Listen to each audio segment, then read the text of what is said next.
কোনো অবস্থাতে নামাজ ত্যাগ ইসলামে অ্যালাউড না। আপনি লক্ষ্য করুন, নামাজ আপনি দাঁড়িয়ে পড়তে পারছেন না, ইসলাম বলে বসে পড়ো। বসে পড়তে পারছেন না, আল্লাহ বলেন শুয়ে পড়ো। শুয়ে শুয়ে আপনি হাত পা নাড়াতে পারছেন না, ইসলাম আপনাকে নির্দেশ করছে মনে মনে তুমি নামাজ আদায় করো।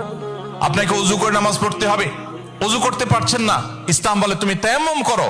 আপনি তায়াম্মুম করতে যদি অপারগ হন, তায়াম্মুমের ব্যবস্থা নাই, ওযুর ব্যবস্থা নাই, তাহলে যে অবস্থা আছেন সে অবস্থা আপনাকে নামাজ আদায় করতে হবে। নামাজের জন্য সতর ঢাকা ফরজ, কিন্তু এমন কোন পরিস্থিতি আছেন, আল্লাহ মাফ করুক, আপনার সতর ঢাকার ব্যবস্থা নেই, তাহলে ওই অবস্থায় আপনাকে নামাজ আদায় করতে হবে। আপনি যদি এমন কোন পরিবেশে থাকেন যেখানে আপনার পবিত্র কাপড় থাকা নামাজের জন্য পূর্ব শর্ত, অথচ আপনার কাছে পবিত্র কোনো কাপড় নাই, তো ইসলাম ওই অবস্থা আপনাকে নামাজ পড়তে বলে। কেবলার দিকে ফিরে নামাজ পড়া ফরজ, কিন্তু কেবলা কোন দিকে আপনি জানেন না, জানার কোনো উপায় নাই, কাউকে জিজ্ঞেস করেও জানার ব্যবস্থা নাই, আপনার কম্পাসেরও সার্ভিস আপনার কাছে নাই, কোনোভাবে কেবলানের উপর আপনি করতে পারছেন না। এই রকম পরিস্থিতিতে অনুমান করে এই দিকে কেবলা হতে পারে ধারণা করে সেই দিকে ফিরে নামাজ পড়তে হবে, তারপর আপনাকে নামাজ আদায় করতে হবে।